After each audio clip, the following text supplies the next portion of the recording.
Saudi अरब के शहर बरीदा में पेश आने वाला एक सच्चा वाक़या। एक सऊदी ताजिर का बयान कि मैं और मेरा दोस्त सऊद शहर बुरैदा में तिजारत करते थे। एक दिन मैं जुमा की नमाज के लिए बुरैदा की मस्जिदुल कबीर में गया। नमाज जुमा के बाद जनाजा का ऐलान हुआ। नमाज जनाजा अदा की गई। लोगों ने एक दूसरे से पूछना शुरू कर दिया कि ये जनाजा किसका है। पता चला कि ये जनाजा मेरे ही दोस्त सऊद का है, जो गुज़िश्ता रात दिल का दौरा पड़ने से इंतकाल कर गया था। मुझे सुनकर इंतहाई सदमा पहुंचा। ये सन 1415 हिजरी यानी कोई 22 बरस पहले की बात है। उस वक्त अभी मोबाइल फोन आम नहीं हुआ था। चंद महीने गुजरने के बाद वहाँ के एक दुकानदार ने मुझसे बात की कि मरहूम सऊद के ज़िम्मे मेरे 3 लाख रियाल हैं, तो आप मेरे साथ चलें, हम जाकर उसके बेटों से बात करें। और ये बात पहले से मेरे इल्म में थी कि सऊद के में ये कर्ज है। चुनांचे हम मरहूम के बेटों से जाकर मिले। बातचीत हुई तो उन्होंने बगैर किसी ठोस सबूत के रकम लौटाने से साफ इनकार कर दिया और कहा कि हमारे बाप ने तो सिर्फ 6 लाख रियाल छोड़ा है। अगर 3 लाख हम आपको देते हैं तो फिर हमारे पास क्या बचेगा। उस दौर में बहुत सा लेन देन बाहम एतमाद पर होता था। चुनांचे हम वापस आ गए। यूं वक्त गुजरता गया, लेकिन हर वक्त मुझे सऊद की याद सताती रही। यही सोचता रहा कि ना जाने कर्ज ना चुकाने की वजह से कब्र में उसके साथ क्या बीत रही होगी।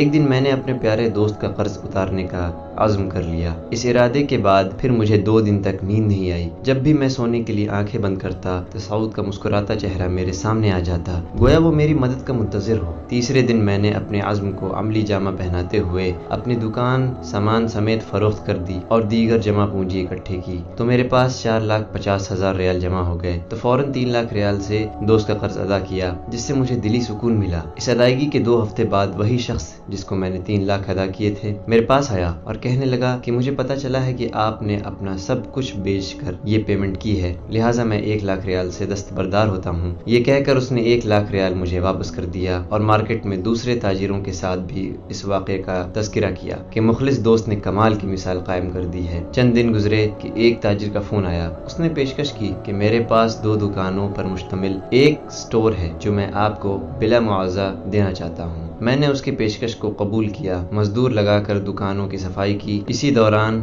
सामान से लदा हुआ एक बड़ा ट्रक दुकानों के सामने आकर रुका, जिसमें से एक नौजवान नीचे उतरा। सलाम के बाद कहने लगा कि मैं फला ताजिर का बेटा हूँ, ये सामान मेरे अब्बा जान ने भेजा है और कहा है कि सामान बेचकर इसकी आधी कीमत आप हमें लौटा देना और बाकी आधा माल हमारी तरफ से गिफ्ट है, और आइंदा जितने माल की जरूरत हो हमसे उधार लेकर फरोख्त करके पेमेंट कर दिया करें। लोग जिन्हें मैं जानता नहीं था चारों तरफ से मेरे साथ ताउन के लिए उठ खड़े हुए और थोड़े ही अरसे में मेरा बिजनेस पहले से दुगना हो गया। मुख्तसर 1436 हिजरी के रमजानुल मुबारक में मैंने 3 मिलियन रियाल अपने माल की ज़कात अदा की है। ये कोई अफसाना नहीं बल्कि हकीकी वाक़या है। सैयद कायनात रहमतुल लिल आलमीन का फरमान गिरामी किस कदर सच्चा है कि जब तक बंदा अपने भाई की मदद में लगा रहता है, अल्लाह ताला भी उसकी मदद करता रहता है।